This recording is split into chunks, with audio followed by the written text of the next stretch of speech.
Hello students, welcome to your own channel Home Study by Govind sir. Once again एक बार फिर से आपका अपने YouTube channel Home Study by Govind sir पर स्वागत है। जैसा कि लास्ट टाइम हमने ज्योमेट्री का चैप्टर स्टार्ट किया था और ज्योमेट्री अपने आप में क्योंकि इंपॉर्टेंट चैप्टर है, लेंथी चैप्टर है, तो उसका एक सेक्शन लास्ट टाइम हमने स्टार्ट किया था, that was lines and angles. अब एंगल्स के बाद आगे मूव करते हैं। अगला कॉन्सेप्ट है हमारा ट्राइंगल्स। तो अगला कॉन्सेप्ट हम लेने जा रहे हैं, दैट इज ट्राइंगल। ट्राइंगल में बहुत सारे कॉन्सेप्ट्स हैं, तो ट्राइंगल के कॉन्सेप्ट्स को एक एक करके समझते हैं। सबसे पहले ट्राइंगल्स कितने टाइप के होते हैं। ट्राइंगल्स का क्लासिफिकेशन दो तरीके से किया जाता है, डिपेंडिंग ऑन कि हम साइड्स के बेसिस पर ट्राइंगल का क्लासिफिकेशन कर रहे हैं या एंगल के मेजरमेंट के बेसिस पर ट्राइंगल्स का क्लासिफिकेशन कर रहे हैं। साइड्स के बेसिस पर ट्राइंगल का क्लासिफिकेशन जनरली पढ़ा जाता है मेंसुरेशन में। तो ज्योमेट्री में जो हम पढ़ते हैं वो है एंगल्स के बेसिस पर ट्राइंगल्स का क्लासिफिकेशन। एंगल कितने डिग्री का, उसके अकॉर्डिंग ट्राइंगल कैसा है, हम इसके रिगार्डिंग स्टडी कर रहे होते हैं। ट्राइंगल के इंटीरियर एंगल्स का सम 180 डिग्री होता है। 180 डिग्री त्रिभुज के अंतः कोणों का योग होता है और इसी के बेसिस पर एंगल्स का मेजरमेंट कितना है उसके अकॉर्डिंग टाइप्स ऑफ ट्राइंगल्स हमारे वैरी करते हैं। चलिए देखते हैं। ट्राइंगल्स के कॉन्सेप्ट के बेसिस पर अगर हम बात करें तो ट्राइंगल में तीन साइड्स से बनी हुई कोई भी क्लोज फिगर ट्राइंगल है। इसके लाइंस के इंटरसेक्शन पॉइंट वर्टेक्स कहलाते हैं, शीर्ष कहलाते हैं और वर्टेक्स को इंग्लिश के कैपिटल लेटर से जनरली हम डिनोट करते हैं। ऐसे में ट्राइंगल का नेम हमने एबीसी लिया है। ट्राइंगल के वर्टेक्स पर बनने वाले एंगल के मेजरमेंट को भी इसी नेम से जाना जाता है, that is angle A, angle B and angle C. और वर्टेक्स के ठीक सामने की साइड को उसी के स्मॉल लेटर से डिनोट करते हैं जो इसकी लेंथ को डिनोट करता है। दैट मींस बी के ठीक सामने की साइड स्मॉल बी कहलाती है और सी के ठीक सामने की साइड को स्मॉल सी से डिनोट करते हैं। ये साइड्स की लेंथ को डिनोट करने का तरीका होता है।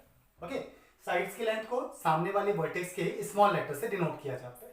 तो small ABC length of sides होंगी और कैपिटल एबीसी वर्टेक्स पर बनने वाले एंगल्स को डिनोट करते हैं। एंगल्स के मेजरमेंट के बेसिस पर अगर हम ट्राइंगल्स के टाइप्स की बात करें तो एंगल्स का मेजरमेंट कितना है उसके अकॉर्डिंग हमारे ट्राइंगल का टाइप हो जाता है। लेट फर्स्ट टाइप की बात करते हैं। अगर किसी ट्राइंगल के इंटीरियर एंगल्स में से हर एक एंगल का मेजरमेंट लेस देन 90 डिग्री है तो ऐसे एंगल्स को हमने पढ़ा था क्या कहा जाता है, लेस देन 90 डिग्री का एंगल क्या कहलाता है, that is acute angle.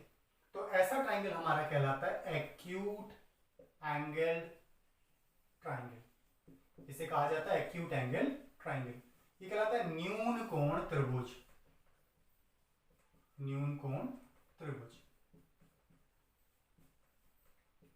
That means अगर किसी ट्राइंगल के तीनों एंगल्स का मेजरमेंट लेस देन 90 डिग्री है तो दैट मींस वो एक्यूट एंगल ट्राइंगल कहलाता है। ईच एंगल, हर एक एंगल का मेजरमेंट अगर लेस देन 90 डिग्री है तो वो हमारा एक्यूट एंगल ट्राइंगल हो जाता है। सेकंड ट्राइंगल की बात करते हैं। सेकंड टाइप ऑफ ट्राइंगल, अगर किसी ट्राइंगल का एक एंगल एग्जैक्टली 90 डिग्री हो तो राइट एंगल ट्राइंगल हो जाता है वो, that is right angled triangle. इसे हिंदी में समकोण त्रिभुज कहा जाता है। अगर किसी ट्राइंगल का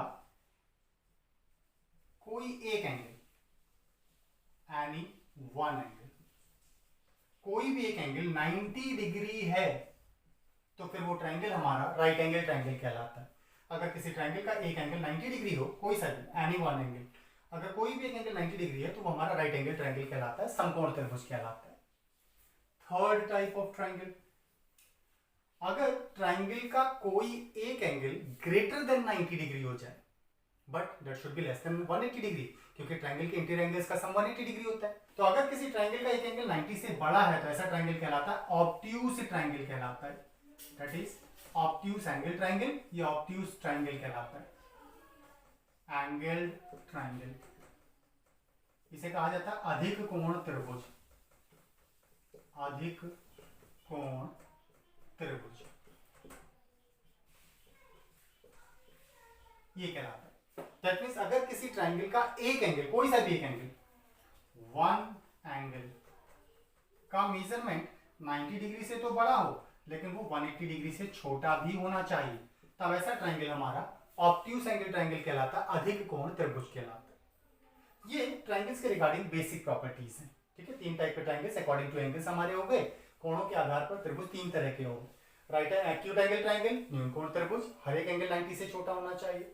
राइट एंगल ट्राइंगल, समकोण त्रिभुज, वन ऑफ द एंगल, कोई सा भी एक एंगल एग्जैक्टली 90 डिग्री होना चाहिए। And third is obtuse angle triangle, अधिक कोण त्रिभुज, कोई सा भी एक एंगल 90 से बड़ा होना चाहिए। अगर ऐसा है तो ये हमारे तीन टाइप के ट्राइंगल्स होगा। और ट्राइंगल के इंटीरियर एंगल्स के अकॉर्डिंग अगर हम बात करें तो ट्राइंगल के interior angles angle A, angle B and angle C, इन तीनों का सम एग्जैक्टली 180 डिग्री होना चाहिए। ओके, तीनों का सम 180 होना चाहिए, तभी ट्राइंगल बनेगा, नहीं तो ट्राइंगल ही नहीं बनेगा। तो ट्राइंगल बनने की प्रॉपर्टी है कि ट्राइंगल के तीनों एंगल्स का सम एग्जैक्टली 180 होना चाहिए, ना 180 से कम ना 180 से ज्यादा। अब ट्राइंगल्स का जो हमने एंगल्स के बेसिस पर क्लासिफिकेशन किया है, ये बेसिक प्रॉपर्टी है, यहां से क्वेश्चन नहीं बनता। तो क्वेश्चन कहां से बनता है? क्वेश्चन साइड्स की लेंथ देकर हमसे कहा जाता है कि बताओ ट्राइंगल कैसा होगा, acute angle triangle, right angle triangle या ऑब्ट्यूज एंगल ट्राइंगल, ये हमारा क्वेश्चन बनता है। तो उसको कैसे आइडेंटिफाई करें, उसके बारे में बात करें। अगर हम ट्राइंगल की तीनों साइड्स में से, चलिए मान लेते हैं इन तीनों में से लार्जेस्ट साइज ये, लेट लार्जेस्ट साइड, इन तीनों में से सबसे बड़ी साइड लेट ए, हमने कंसिडर किया कि इस ट्राइंगल की तीनों में से सबसे बड़ी साइड ए है। अब अगर सबसे बड़ी साइड ए है तो बाकी दोनों इससे छोटी होंगी। इसके बेसिस पर कैसे आइडेंटिफाई करें कि ये ट्राइंगल, अगर ट्राइंगल की तीनों साइड्स की लेंथ आपको दी जाती है तो ट्राइंगल एक्यूट एंगल ट्राइंगल है, राइट एंगल ट्राइंगल है या ऑब्ट्यूज एंगल ट्राइंगल, कैसे पता चलेगा? इसके लिए राइट एंगल ट्राइंगल तो हमें पता है, पाइथागोरस थ्योरम एप्लीकेबल होती है, और पाइथागोरस थ्योरम के अकॉर्डिंग जो लार्जेस्ट साइड है अगर उसका स्क्वायर बाकी दोनों साइड्स की लेंथ के स्क्वायर के सम के बराबर हो जाए तो वो राइट एंगल ट्राइंगल हो जाएगा। ये पाइथागोरस थ्योरम थी हमारी, ठीक है। हाइपोटेन्यूज का स्क्वायर बाकी दोनों साइड्स के स्क्वायर्स के सम के बराबर होता है, कर्ण का वर्ग शेष दो भुजाओं के वर्गों के योग के बराबर होता है। पाइथागोरस थ्योरम के अकॉर्डिंग हम राइट एंगल ट्राइंगल तो आइडेंटिफाई कर सकते हैं अगर हमें लार्जेस्ट साइड कौन सी ये पता हो तो। क्लियर? लेकिन एक्यूट एंगल ट्राइंगल और ऑब्ट्यूज एंगल ट्राइंगल का कैसे पता चलेगा, इसके बारे में देखते हैं। हम इसी कॉन्सेप्ट को यूज करते हैं। अगर लार्जेस्ट साइड का स्क्वायर बाकी दोनों साइड्स के स्क्वायर्स के सम से छोटा रह जाता है तो वो एक्यूट एंगल ट्राइंगल हो जाएगा। लेकिन अगर लार्जेस्ट साइड का स्क्वायर बाकी दोनों साइड्स के स्क्वायर्स के सम से बड़ा हो जाता है तो फिर ये हमारा ऑब्ट्यूज एंगल ट्राइंगल हो जाता है। क्लियर? वेल, जब हम ट्राइंगल की बात कर रहे हैं तो ट्राइंगल में सबसे पहला क्वेश्चन ये रेस होता है कि ट्राइंगल में दिए गए डेटा के बेसिस पर ट्राइंगल बनेगा भी या नहीं बनेगा। तो इसके लिए एंगुलर बेसिस पर अभी हमने देखा था कि अगर तीनों एंगल्स का सम एग्जैक्टली 180 डिग्री है तो ट्राइंगल बनेगा, नहीं तो नहीं बनेगा। तो साइड्स के बेसिस पर कैसे पता चले कि ट्राइंगल बनेगा या नहीं बनेगा? अब साइड्स के बेसिस पर अगर किसी ट्राइंगल की दो साइड्स का सम ऑफ टू साइड्स, कोई सी भी दो साइड्स का सम अगर तीसरी साइड से, थर्ड साइड से बड़ा होता है तब तो ट्राइंगल बनेगा, नहीं तो ट्राइंगल नहीं बनेगा। अगर ट्राइंगल की दो साइड्स का सम थर्ड साइड से बड़ा है तो ट्राइंगल बनेगा, नहीं तो ट्राइंगल नहीं बनेगा। ओके, अब ट्राइंगल कैसा है इसका क्लासिफिकेशन तभी होगा जब ट्राइंगल बने। अगर हमारे दिए गए डेटा के बेसिस पर ट्राइंगल बन ही नहीं रहा तो फिर ऐसे में क्लासिफिकेशन की तो बात ही नहीं आती है। इसलिए जरूरी है कि पहले हम ये चेक करें कि ट्राइंगल बन रहा है या नहीं बन रहा। एंगल्स के बेसिस पर अगर हम बात करें तो ट्राइंगल के इंटीरियर एंगल्स का सम एग्जैक्टली तीनों एंगल्स का सम 180 डिग्री होगा तो ट्राइंगल बनेगा। और साइड्स के बेसिस पर अगर बात करें तो दो साइड्स की लेंथ का सम थर्ड साइड से अगर बड़ा है तो ट्राइंगल बनेगा। अगर दोनों में से एक भी कंडीशन फॉल्स हो रही है तो ट्राइंगल नहीं बनेगा। फॉर एग्जाम्पल, सपोज हमसे कहा गया 7, 13, 21 ये तीन साइड्स हैं, इन तीनों साइड्स के बेसिस पर बताओ ट्राइंगल कैसा ट्राइंगल होगा, acute angle triangle, right angle triangle या फिर ऑब्ट्यूज एंगल ट्राइंगल। तो अब सबसे पहले देखते हैं लॉन्गेस्ट साइड का स्क्वायर। तो 21 के स्क्वायर की अगर हम बात करें तो दैट इज 441। बाकी दो साइड्स के स्क्वायर की बात करें तो 7 स्क्वायर 49 एंड 13 का स्क्वायर दैट इज 169। इन दोनों का सम, क्योंकि लॉन्गेस्ट साइड 21 है तो इसको अलग करते हैं, बाकी दोनों साइड्स के सम को देखते हैं। तो 7 square 49, 13 square that is this one. अब इन दोनों के सम की अगर हम बात करें तो हम अभी कंपेयर कर रहे हैं कौन छोटा कौन बड़ा है। That is 9 and 9 18 carry 1 6 1 and 2 218 और ये है 441 तो ये तो बड़ा हो गया। दैट मींस लॉन्गेस्ट साइड का स्क्वायर बाकी दोनों साइड्स की लेंथ के स्क्वायर से बड़ा है तो ट्राइंगल कैसा होना चाहिए? Obtuse angle triangle. That means अधिक कोण त्रिभुज होना चाहिए, एंगल्ड ट्राइंगल, अधिक कोण त्रिभुज। क्लियर? ऐसा होना चाहिए। लेकिन ऐसा तो तब होगा ना जब तीनों लेंथ से बनने वाला ट्राइंगल पॉसिबल हो। अगर ट्राइंगल ही नहीं बन रहा तो फिर ये क्लासिफिकेशन बेकार हो जाता है हमारा। तो सबसे पहले चेक करें कोई सी भी दो साइड्स का सम, तो लॉन्गेस्ट साइड ये, इसको अलग कर लेते हैं, बाकी दो साइड्स का सम दैट इज 20 और लॉन्गेस्ट साइड 21, दो साइड्स का सम तीसरी साइड से बड़ा होना चाहिए। तो क्या ऐसा हो रहा है, ये बड़ा हो रहा है? नहीं हो रहा, तो हमारा तो ट्राइंगल ही नहीं बना, और जब ट्राइंगल नहीं बना तो क्लासिफिकेशन तो गलत हो जाता है। पहले ट्राइंगल बनना चाहिए तभी क्लासिफिकेशन की बात आती है। हमने अभी पढ़ा एंगल्स के बेसिस पर ट्राइंगल्स के क्लासिफिकेशन के बारे में, साइड्स के बेसिस पर ट्राइंगल के क्लासिफिकेशन के बारे में। अगला कॉन्सेप्ट आता है ट्राइंगल की साइड्स और एंगल के बीच में क्या कोई रिलेशन होता है। एंगल्स और साइड्स के बीच में कोई रिलेशन, इसके बेसिस पर भी क्वेश्चन बनता है। चलिए उस रिलेशन को देखते हैं। तो relation between angles and sides of the triangle, त्रिभुज के कोणों और भुजाओं के बीच में संबंध। ट्राइंगल की साइड्स और एंगल्स के बीच में रिलेशन एक स्पेसिफिक कॉन्सेप्ट के थ्रू स्टैब्लिश किया गया है और वो है ट्रिग्नोमेट्री का कॉन्सेप्ट। ट्रिग्नोमेट्री के कॉन्सेप्ट के अकॉर्डिंग साइड्स और एंगल्स के बीच में दो स्पेसिफिक रिलेशन स्टैब्लिश किए गए। उनमें से पहला रिलेशन देखते हैं। तो फर्स्ट रिलेशन है हमारा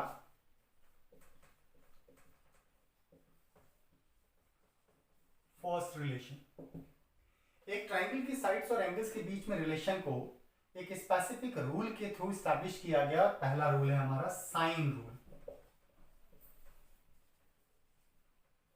साइन रूल के अकॉर्डिंग किसी भी वर्टेक्स पर बनने वाले एंगल के साइन की वैल्यू का उसके सामने वाली साइड के साथ रेशियो कांस्टेंट होता है। That's the rule. इसका मतलब ए वर्टेक्स पर बनने वाले एंगल के साइन की वैल्यू दैट मींस साइन ए का इसी के सामने वाली साइड ए के साथ रेशियो कांस्टेंट होता है। That is the relation. ठीक है, ऐसे अगर हम सेकंड एंगल की बात करें तो सेकंड एंगल का साइन की वैल्यू, तो एंगल बी के साइन की वैल्यू का साइन बी का इसी के ठीक सामने की साइड बी के साथ रेशियो, ये भी कांस्टेंट होता है।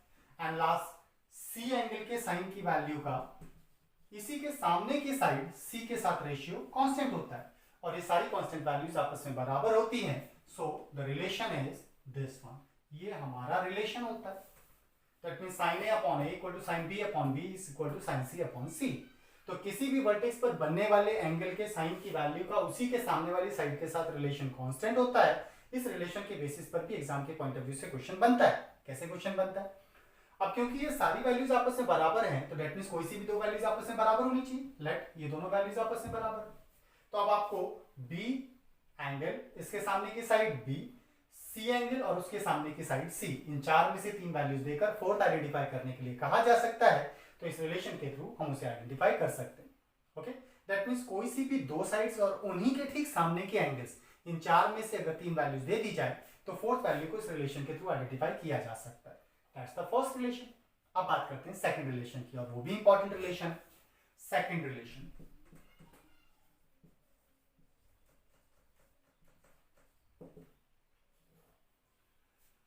हमारा सेकंड रिलेशन है, जैसे यहां हमने देखा ट्रिग्नोमेट्री का फर्स्ट रूल साइन रूल के अकॉर्डिंग था, तो सेकंड रिलेशन हमारा कॉस रूल कहलाता है, या कोसाइन रूल कहा जाता है इसे। साइड्स और एंगल के बीच में रिलेशन को एस्टैब्लिश किया गया है कोसाइन रूल के थ्रू। तो सेकंड कंडीशन हमारी ये क्या है, कोसाइन रूल। कोसाइन रूल में अगर ट्राइंगल की तीनों साइड्स की लेंथ का मेजरमेंट दे दिया जाए तो फिर हम किसी भी वर्टेक्स पर बनने वाले एंगल का मेजरमेंट, चाहे वो कितने भी डिग्री का हो, in terms of cos identify कर सकते हैं। जैसे सपोज तीनों साइड्स की लेंथ दी गई और हमें वर्टेक्स ए पर बनने वाले एंगल की वैल्यू को फाइंड आउट करना है, तो फिर एंगल ए के कॉस की value that means cos A, okay, जिस एंगल को आप आइडेंटिफाई कर रहे हैं उसके सामने की साइड को छोड़ दो, बाकी दोनों साइड्स के स्क्वायर का sum that means B square and C square के सम में से इसके सामने की साइड के स्क्वायर को माइनस करो एंड डिवाइडेड बाय जिस एंगल को आप आइडेंटिफाई कर रहे हैं उसके सामने की साइड को छोड़कर बाकी दोनों साइड्स की लेंथ के प्रोडक्ट के डबल से इसको डिवाइड कर दिया जाए तो ये कॉस ए की वैल्यू हो जाती है। ठीक है, क्या किया हमने, जिस एंगल को आइडेंटिफाई करना है कॉस रूल के अकॉर्डिंग, उसके सामने की साइड को छोड़कर बाकी दोनों साइड्स के स्क्वायर के सम में से थर्ड साइड के स्क्वायर को माइनस किया एंड डिवाइडेड बाय जिस एंगल को आइडेंटिफाई करना है उसके सामने की साइड को छोड़कर बाकी दोनों साइड्स के प्रोडक्ट के डबल से डिवाइड कर दिया। That's the value of cos. Okay, ठीक है, ऐसे अगर एंगल बी का कॉस आइडेंटिफाई करना हो, दैट मींस हमें कॉस बी अगर आइडेंटिफाई करना हो तो बी के सामने की साइड छोड़ देंगे, बाकी दोनों साइड्स के स्क्वायर्स का sum that means C square plus A square minus जिस एंगल को आइडेंटिफाई कर रहे हैं उसके सामने की साइड का स्क्वायर माइनस करेंगे एंड डिवाइडेड बाय जिस एंगल को आइडेंटिफाई कर रहे हैं उसके सामने की साइड छोड़ दो, बाकी दोनों साइड्स के प्रोडक्ट का डबल से डिवाइड कर दें, ये cos b की वैल्यू हो जाती है। ठीक ऐसे ही अगर हमें cos c आइडेंटिफाई करना हो, दैट इज cos c, अगर ये आइडेंटिफाई करना हो तो cos c क्या होगा, c के ठीक सामने की साइड छोड़ी, बाकी दोनों साइड्स के स्क्वायर्स का sum, that means a square plus b square, minus जिस एंगल को आइडेंटिफाई कर रहे हैं उसके सामने की साइड का स्क्वायर माइनस करना होगा, डिवाइडेड बाय जिस एंगल को आइडेंटिफाई कर रहे हैं उसके सामने की साइड को छोड़कर बाकी दोनों साइड्स के प्रोडक्ट का double, that means twice of AB, ये हमारे cos c की वैल्यू हो जाती है। इस तरह से तीनों साइड्स की लेंथ पता होने पर हम किसी भी वर्टेक्स पर बनने वाले एंगल की वैल्यू को in terms of cos identify कर सकते हैं। ट्रायंगल की साइड्स और एंगल्स के बीच में रिलेशन के बेसिस पर कुछ क्वेश्चंस एग्जाम में पूछे भी गए हैं, उन्हीं में से एक फॉर्मेट का क्वेश्चन है, in triangle PQR which of the following is true, इनमें से कौन सा वैल्यू हमारा सही है, इनमें से कौन सा रिलेशन सही है, उसको आइडेंटिफाई करना। देखिए अगर ऐसा कोई भी क्वेश्चन जिसमें साइड्स की लेंथ PQR वर्टेक्स पर बनने वाले एंगल्स इनके ठीक सामने की साइड स्मॉल लेटर से डिनोट की जाएंगी, that means PQR small letter से डिनोट करेंगे, तो इनके ठीक सामने की साइड्स PQR के बीच में रिलेशन और एक एंगल का cos दे रखा है, मींस ये कोसाइन रूल का रिलेशन के बेसिस पर सॉल्व किया जाने वाला क्वेश्चन हो जाता है। अब कोसाइन रूल को यूज करना आपके लिए तब आसान रहेगा जब आप ट्राइंगल ड्रॉ कर लें। चलिए ट्राइंगल ड्रॉ कर लेते हैं। एक ट्राइंगल PQR के अंदर सारे ही ऑप्शंस में cos P कहा गया, इसका मतलब अगर हम केवल cos P के लिए सॉल्व कर लें और उसके रिलेशन के थ्रू, उस फॉर्मूले के थ्रू हम केवल cos P का रिलेशन निकाल लें तो हमें पता चल जाएगा इनमें से कौन सा सही।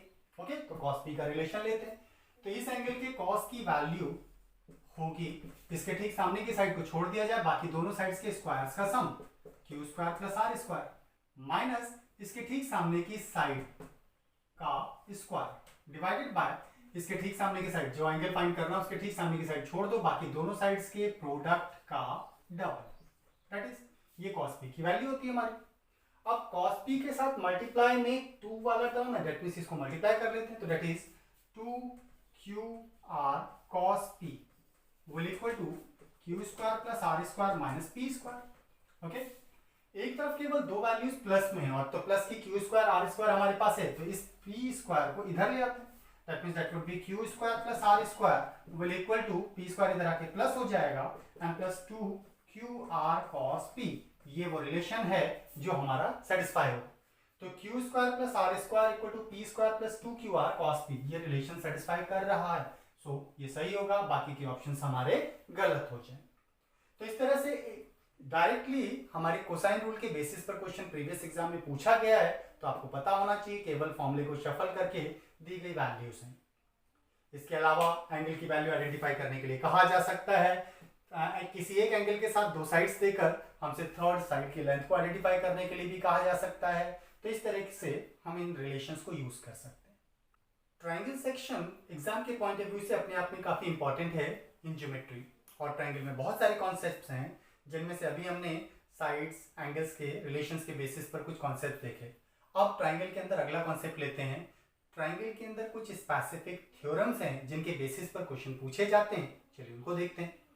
तो थ्योरम्स, इंपॉर्टेंट थ्योरम्स जिनसे क्वेश्चन बनते हैं, केवल उन्हीं को देखेंगे, बाकी हम ड्रॉप कर रहे हैं।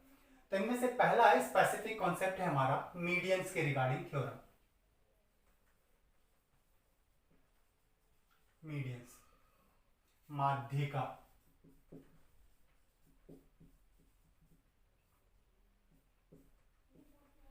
क्या होता है मीडियन?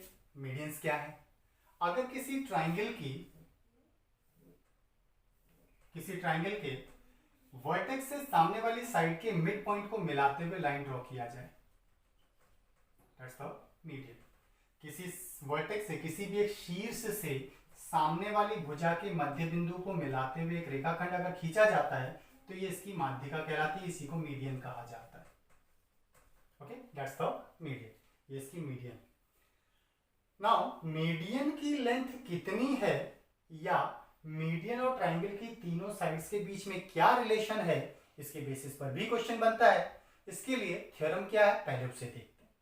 किसी ट्राइंगल की तीनों साइड्स और इसकी मीडियन की लेंथ के बीच में रिलेशन क्या है, चलिए उसको समझते हैं। समझते हुए अगर आप याद रखेंगे तो याद रखना भी आसान रहेगा। ट्राइंगल की मीडियन और साइड्स के बीच में रिलेशन के लिए कॉन्सेप्ट क्या है? जिस वर्टेक्स से आप मीडियन ड्रॉ कर रहे हैं, जिस शीर्ष से माध्यिका खींची जा रही है, इस वर्टेक्स पर आकर मिलने वाली ट्राइंगल की दोनों साइड्स ए बी एंड ए सी, जिस वर्टेक्स से हमने मीडियन को ड्रॉ किया है, इस वर्टेक्स पर आकर मिलने वाली दोनों साइड्स के स्क्वायर्स का सम। क्या लिया हमने? जिस शीर्ष से माध्यिका को खींचा गया है, इस शीर्ष पर आकर मिलने वाली दोनों भुजाओं के वर्गों का योग, मीडियन की लेंथ का स्क्वायर एंड थर्ड साइड का हाफ लेंथ, तो थर्ड साइड बीसी है, के हाफ के स्क्वायर के सम के डबल के बराबर होता है। दैट्स, ये हमारा मीडियंस के साथ साइड्स का रिलेशन के बेसिस पर एक स्पेसिफिक थ्योरम। क्लियर? तो किसी ट्राइंगल की जिस वर्टेक्स से मीडियन को ड्रॉ किया जा रहा है, इस वर्टेक्स पर आकर मिलने वाली दोनों साइड्स के स्क्वायर्स का सम मीडियन की लेंथ के स्क्वायर और थर्ड साइड के हाफ के स्क्वायर के सम के डबल के बराबर होता है। अब ऐसे में 4 में से 3 वैल्यूज अगर दे दी जाए तो मीडियन की लेंथ को हम इसके थ्रू आइडेंटिफाई कर सकते हैं। इसे कहा जाता है अपोलोनियस थ्योरम। ये है अपोलोनियस थ्योरम।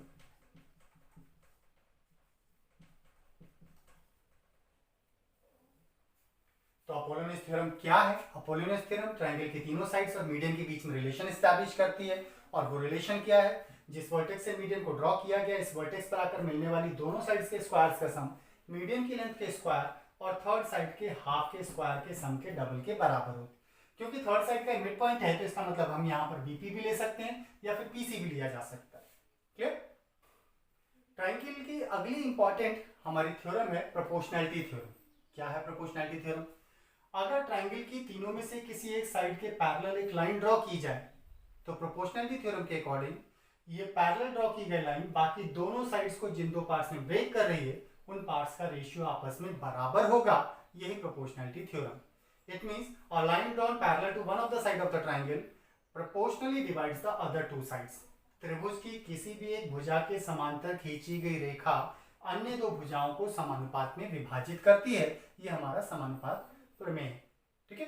तो इसके अकॉर्डिंग ट्राइंगल की इस साइड के पैरेलल ड्रॉ की गई लाइन ने बाकी दो साइड्स को AP, PB, EQ and QC parts में जो ब्रेक किया है, उसमें फर्स्ट साइड के दोनों पार्ट्स का रेशियो सेकंड साइड के दोनों पार्ट्स के रेशियो के बराबर होता है। That means AP upon PB will equal to AQ upon QC। यही प्रोपोर्शनैलिटी थ्योरम। ओके, तो प्रोपोर्शनैलिटी थ्योरम के अकॉर्डिंग ट्रायंगल की किसी एक साइड पे पैरेलल ड्रॉ की गई लाइन बाकी दो साइड्स को प्रोपोर्शनली डिवाइड करती है। त्रिभुज की एक भुजा के समांतर खींची गई रेखा अन्य दो भुजाओं को समानुपात में विभाजित करती है। अब इसमें क्वेश्चन क्या बनता है? तो ये जो पैरेलल लाइन ने बाकी दो लाइंस को 4 पार्ट्स में डिवाइड किया है, इन चारों में से 3 पार्ट की लेंथ देकर फोर्थ आइडेंटिफाई करने का क्वेश्चन बनता है। यही हमारा प्रोपोर्शनैलिटी थ्योरम, जिसके बेसिस पर क्वेश्चन पूछा जाता है 4 में से 3 पार्ट्स देकर फोर्थ पार्ट की लेंथ को आइडेंटिफाई करने के रिगार्डिंग। प्रोपोर्शनैलिटी थ्योरम को एक और स्पेसिफिक कॉन्सेप्ट के थ्रू भी समझा जा सकता है, जो उसी से बना हुआ कॉन्सेप्ट कह सकते हैं, that is mid point theorem. क्या है मिड पॉइंट थ्योरम?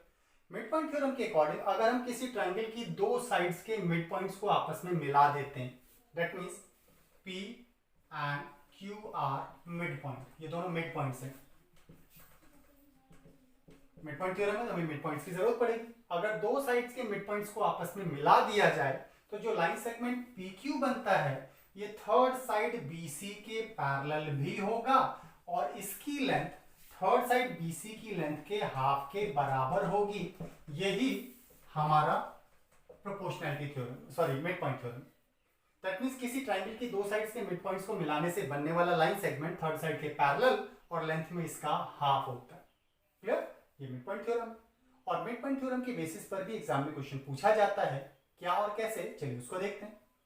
लेट मान लेते हैं हम इस साइड के मिड पॉइंट को भी इधर वाले मिड पॉइंट से मिला लेते हैं। ओके, दैट इज आप, और ये इसका मिड पॉइंट हो गया।